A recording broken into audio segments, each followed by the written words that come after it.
नमस्कार दोस्तों, स्वागत है आपका आपके YouTube चैनल के एक क्लासेस में। तो दोस्तों, इस वीडियो में रहने वाला है रीजनिंग के टॉप 20 क्वेश्चन जो कि आगामी एग्जाम के लिए बहुत ही महत्वपूर्ण होने वाले हैं। और वीडियो दोस्तों अंत तक जरूर देखें। वीडियो अच्छी लगेगी तो वीडियो को लाइक करें और चैनल को जल्दी से सब्सक्राइब कर लें ताकि आने वाली आगामी हर एक नई वीडियो आप तक सबसे पहले पहुँच जाए।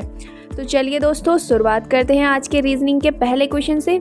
तो भाई पहला क्वेश्चन है सीरीज से, और सीरीज में है पहला है 4, 10, 22 और लास्ट है 94। इस सीरीज को हमको कंप्लीट करना है। 4 का अगर मल्टीप्लाई करें 2 से तो 4 2 ज़ा 8 और प्लस 2 हो जाएगा 10। ठीक है, उसके बाद 10 का मल्टीप्लाई करें 2 से प्लस 2 करें तो कितना आ जाएगा, 22 आ जाएगा। उसके बाद 22 को मल्टीप्लाई करें 2 से और प्लस करें 2 तो कितना आ जाएगा, 44 प्लस 2 कितना हो जाएगा, 44 प्लस 2 हो जाएगा 46। ठीक है, और यहाँ पे अगर 46 मल्टीप्लाई 2 करें और प्लस 2 करें तो कितना आ जाएगा, 46 मल्टीप्लाई 2 होता है 92 और इसमें 2 प्लस करेंगे तो कितना हो जाएगा, ये हो जाएगा 94। ठीक है, तो यानी कि यहाँ पे कौन सा नंबर आ जाएगा, यहाँ पे आ जाएगा 46। तो हमारा राइट आंसर हो जाएगा ऑप्शन ए। अगला क्वेश्चन है, यदि किसी वर्ष जो कि लीप वर्ष हो का पहला दिन शुक्रवार हो तो उस वर्ष का अंतिम दिन कौन सा होगा।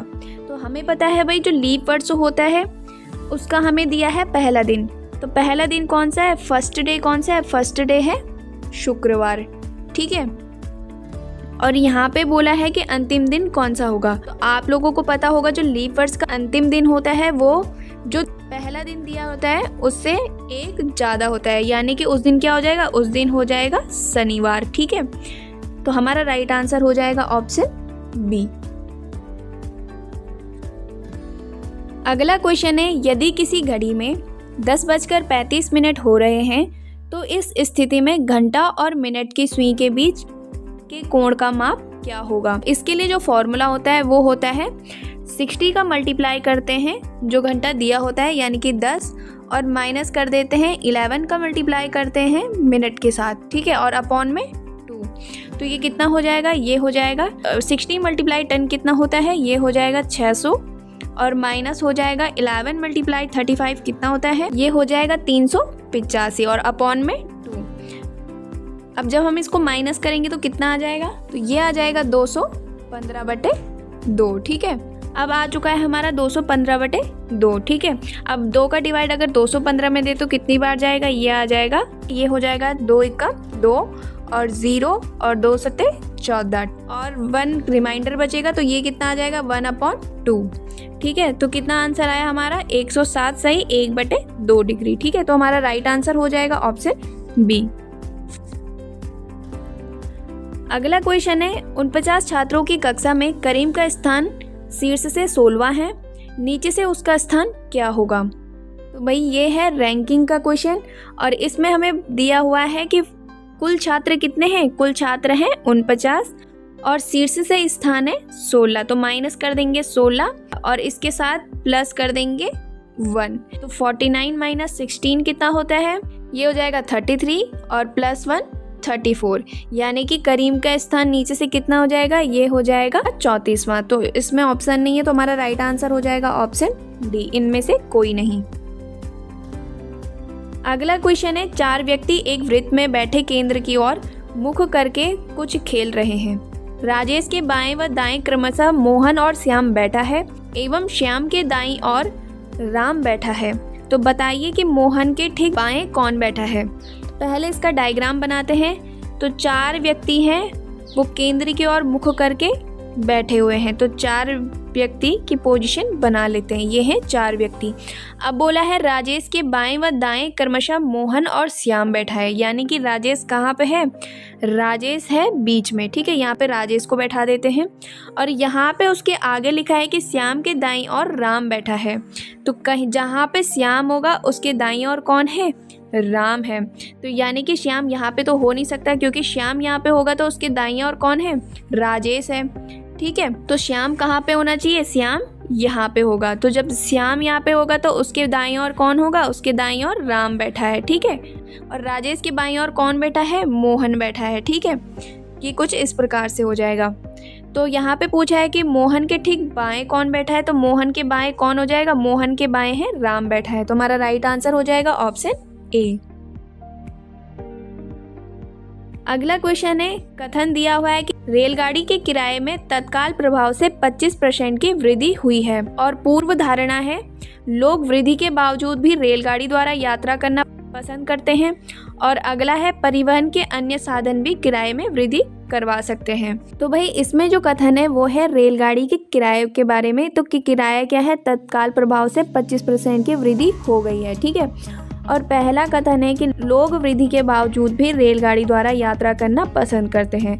तो ये बिल्कुल सही हो जाएगा, क्योंकि ये जो धारणा है वो क्या है, वो इसके ही अंतर्निहित है, क्योंकि रेलगाड़ी में वृद्धि के बावजूद भी क्या हो रहा है, लोग रेलगाड़ी द्वारा यात्रा करना पसंद कर रहे हैं। तो ये बिल्कुल सही हो जाएगा। अगला है, परिवहन के अन्य साधन भी किराए में वृद्धि करवा सकते हैं। तो इसके बारे में यहाँ पे नहीं दिया है, यहाँ पे केवल बात की गई है कि रेलगाड़ी के किराए में तत्काल प्रभाव से 25% की वृद्धि हुई है। तो ये पूर्व धारणा हमारी गलत हो जाएगी, ठीक है।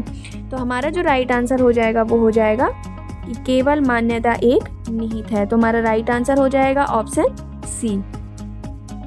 अगला क्वेश्चन है, कथन है मधुमेह रोगी फल खा सकते हैं और निष्कर्ष है शर्करा अपने प्राकृतिक रूप में नुकसानदायक है।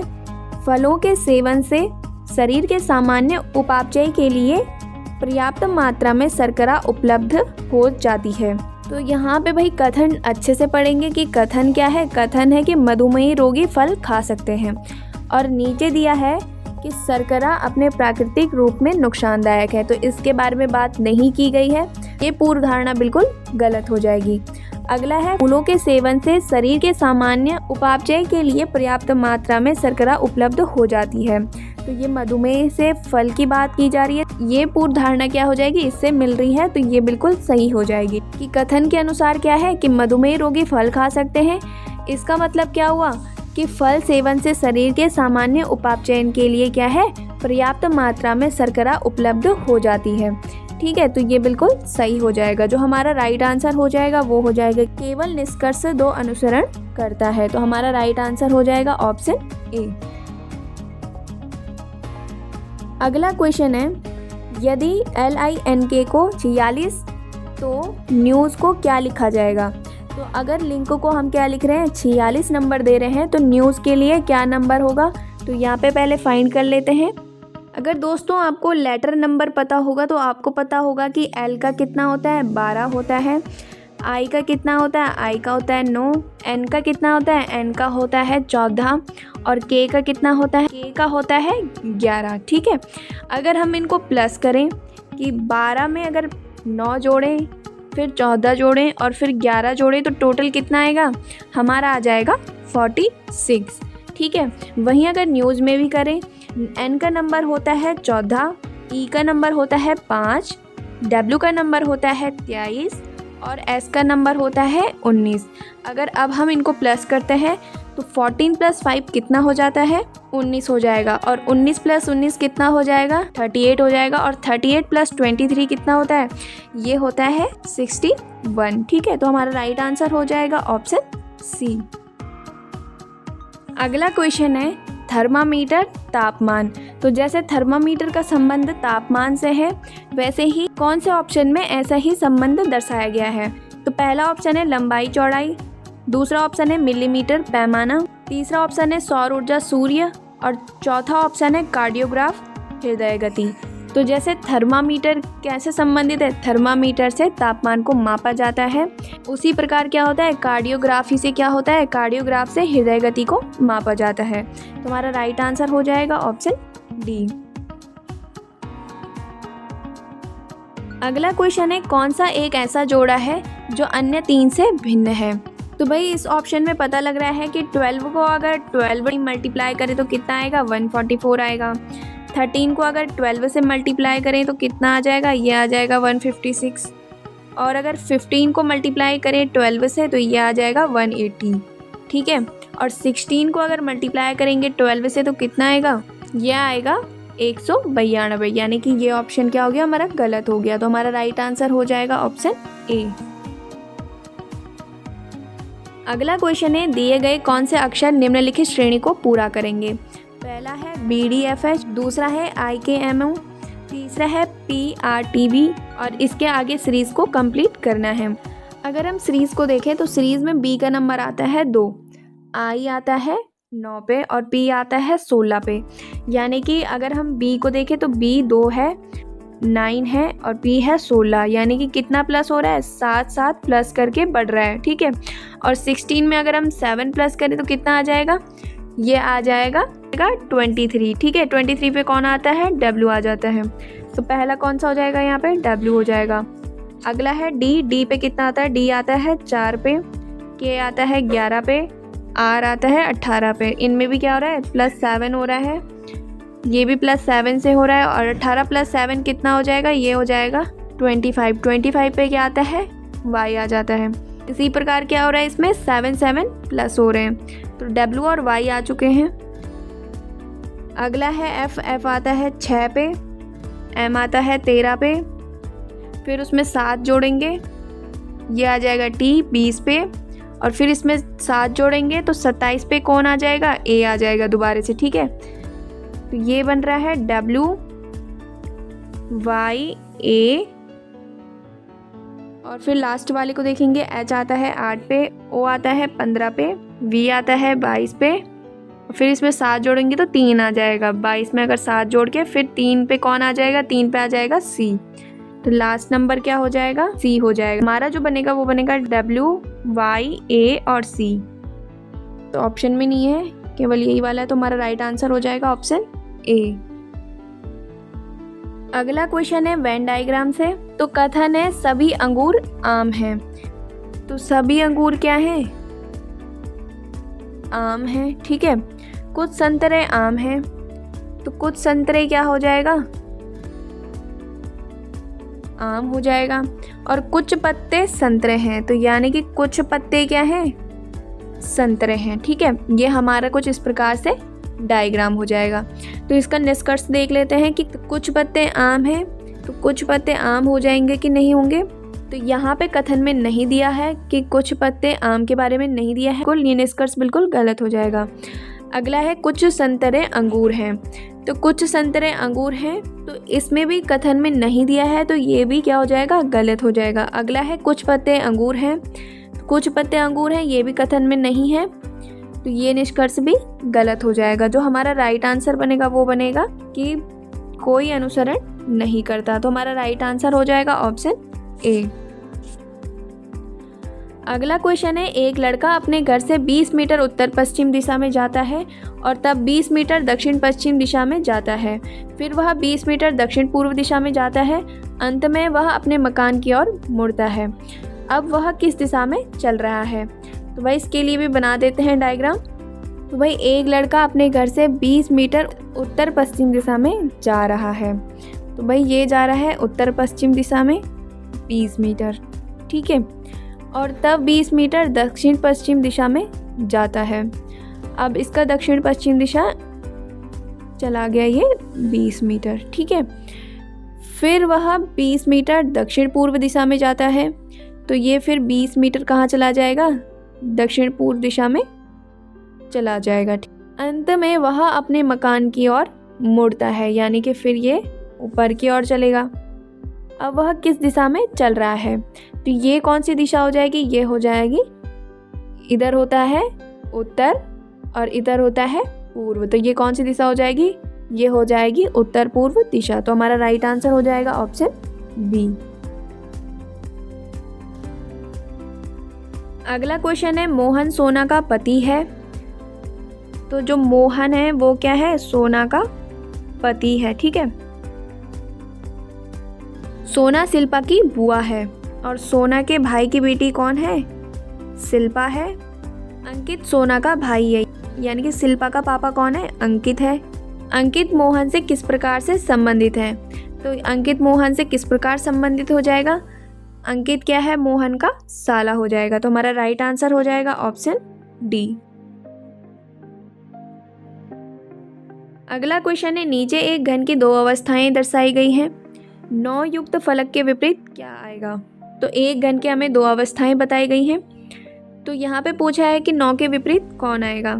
तो इनमें देखा जाए तो इन दोनों में क्या कॉमन है, 8 कॉमन है। ठीक है, तो लिख देंगे यहाँ पे 8। अब यहाँ से चलते हैं इस डायरेक्शन में, तो 8 के बाद क्या है, 6 है, उसके बाद है 4। और यहाँ पे क्या कॉमन आया था, 8 कॉमन आया था। तो हम चलते हैं इस डायरेक्शन में, 8 कॉमन है, कॉमन के नीचे कॉमन नंबर लिख देंगे। फिर उसके बाद आया है 7, उसके बाद है 9। तो 9 के विपरीत कौन नंबर आ रहा है, 9 के विपरीत आ रहा है 4। तो हमारा राइट आंसर हो जाएगा ऑप्शन बी।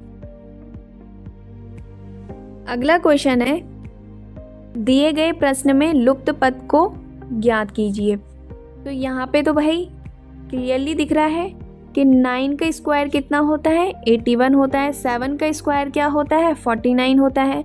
तो 25 किसका स्क्वायर हो जाएगा, ये हो जाएगा 5 का स्क्वायर। ठीक है, तो हमारा राइट आंसर हो जाएगा ऑप्शन ए। अगला क्वेश्चन है, उत्तर आकृति में किस घन को प्रश्न आकृति में फैले हुए घन के आधार पर नहीं बनाया जा सकता है। तो यहाँ पे भाई देख लेना क्या पूछा है कि नहीं बनाया जा सकता, उस घन को हमें पहचानना है। तो यहाँ पे भाई डॉट किसके विपरीत हो जाएगा, ये हो जाएगा इसके विपरीत। ठीक है, तो यहाँ पे बना लेते हैं, डॉट हो जाएगा इसके विपरीत, स्टार हो जाएगा इसके विपरीत। तो जो स्टार है वो किसके विपरीत हो जाएगा, ये हो जाएगा इसके विपरीत। ठीक है, और ये हो जाएगा इसके विपरीत, तो ये हो जाएगा इसके विपरीत। अब इसके साथ साथ कौन सा नहीं बनाया जा सकता, तो यहाँ पे देख लेते कौन सा नहीं बनाया जा सकता। यहाँ पे है इसके साथ साथ स्टार है और इसके साथ साथ ये है, यानी कि सारे ऑपोजिट है। क्योंकि इसके विपरीत कौन था, ये था। इसके विपरीत कौन था, इसके विपरीत था ये, और इसके विपरीत था ये। तो यानी कि तीनों अलग अलग है, तो ये तो बनाया जा सकता है। अगला है इसका विपरीत है ये वाला और इसका विपरीत है ये वाला, यानी कि दोनों क्या रखें, दोनों विपरीत वाले साथ में आ गए, ये भी और ये भी। ठीक है, तो यानी कि दोनों साथ में नहीं आ सकते क्योंकि दोनों क्या है, एक दूसरे के ऑपोजिट है। तो ये बिल्कुल गलत हो जाएगा। तो हमारा राइट आंसर हो जाएगा यही वाला कि इसको नहीं बनाया जा सकता है। बाकी भी चेक कर लेते हैं। बाकी है जो ये वाला डायग्राम है, इसके विपरीत ये है, इसके विपरीत स्टार है और इसके विपरीत डॉट है, तो ये भी बनाया जा सकता है। फिर डॉट के विपरीत वाला नहीं दिख रहा है, फिर इसके विपरीत वाला भी नहीं दिख रहा है, इसके विपरीत वाला भी नहीं दिख रहा है, तो ये भी बनाया जा सकता है। तो जो हमारा राइट आंसर हो जाएगा ऑप्शन बी, जो कि घन नहीं बनाया जा सकता है। अगला क्वेश्चन है, यदि डिवाइड का अर्थ प्लस है, माइनस का अर्थ डिवाइड है, मल्टीप्लाई का अर्थ माइनस है और प्लस का अर्थ मल्टीप्लाई है, तो इसको हमें सॉल्व करना है। तो भाई कर लेते हैं। 16 है पहले ब्रैकेट के अंदर, और मल्टीप्लाई का अर्थ क्या दिया है, मल्टीप्लाई का अर्थ माइनस दिया है, तो ये हो जाएगा। फिर माइनस का अर्थ दिया है डिवाइड, तो डिवाइड हो जाएगा 3, मल्टीप्लाई का अर्थ है माइनस और ये हो जाएगा 4। फिर उसके बाद अपॉन है, फिर 2 प्लस का अर्थ है मल्टीप्लाई 8, मल्टीप्लाई का अर्थ है -3 और प्लस का अर्थ है मल्टीप्लाई 15 और डिवाइड का अर्थ है +1। तो इसको सॉल्व कर लेते हैं। तो भाई बॉड मास का यूज़ करेंगे, तो बॉड मास का यूज़ करने पे क्या आ जाएगा, पहले करेंगे ब्रैकेट सॉल्व, तो ब्रैकेट सॉल्व करके आ जाएगा 12 और डिवाइड हो रहा है 3 से और -4। जब हम इसको सॉल्व करेंगे तो 3 4 से कितना होता है, 12 होता है, तो 4 - 4 0 आ जाएगा। ठीक है, अब नीचे वाले को सॉल्व करेंगे, तो नीचे वाले को कैसे सॉल्व करेंगे, तो पहले करेंगे मल्टीप्लाई एज अ बॉड मास थ्योरी से, तो 18 × 2 आ जाएगा, तो ये आ जाएगा 16, -15 × 3 आ जाएगा, तो ये आ जाएगा 45 और +1। अब जब हम इसको सॉल्व करेंगे, क्योंकि ऊपर में तो ऑलरेडी 0 आ चुका है हमारा, तो इसको सॉल्व करने की वैसे ज़रूरत नहीं है। ठीक है, और अगर आप सॉल्व करना भी चाहो तो कर सकते हैं, बट हमारा जो आंसर आ जाएगा वो आ जाएगा 0। तो हमारा राइट आंसर हो जाएगा ऑप्शन ए। अगला क्वेश्चन है, यदि किसी सांकेतिक भाषा में CEJQ को XVQJ के रूप में लिखा जाए, तो उसी सांकेतिक भाषा में BDIP को कैसे लिखा जाएगा। तो क्या है भाई, C, E और J और Q है, इसको लिखा जा रहा है X, V, Q और J, और हमको फाइंड करना है BDIP को। तो सी का उल्टा हमें पता होता है कि सी के विपरीत जो अक्षर होता है वो होता है एक्स, ई के विपरीत होता है वी, जे के विपरीत होता है क्यू और क्यू के विपरीत होता है जे। वैसे ही हमें इस पर भी फाइंड करना है। बी के विपरीत क्या हो जाएगा, बी के विपरीत होता है वाई, डी के विपरीत आता है डब्ल्यू, आई के विपरीत आता है आर और पी के विपरीत आ जाएगा के। तो हमारा जो राइट आंसर बनेगा वो बनेगा वाई डब्ल्यू आर के। तो हमारा राइट आंसर हो जाएगा ऑप्शन बी। अगला क्वेश्चन है, जिस प्रकार पुस्तक का संबंध छपाई से है उसी प्रकार कॉपी का संबंध किससे होगा। तो भाई पुस्तक का जैसे संबंध छपाई से उसी प्रकार कॉपी का संबंध किससे हो जाएगा, लिखाई से हो जाएगा। तो हमारा राइट आंसर हो जाएगा ऑप्शन बी। तो दोस्तों ये रहे आज के रीजनिंग के टॉप 20 क्वेश्चन। आई होप आपको वीडियो इंपॉर्टेंट लगा होगा, समझ में आया होगा। अगर आपको वीडियो अच्छी लगी हो, अगर आपको वीडियो हेल्पफुल लगी हो तो प्लीज़ वीडियो को लाइक करें, चैनल को ज़्यादा से ज़्यादा शेयर करें और कमेंट में अपना स्कोर लिखना ना भूलें। तो आज के लिए इतना ही, धन्यवाद।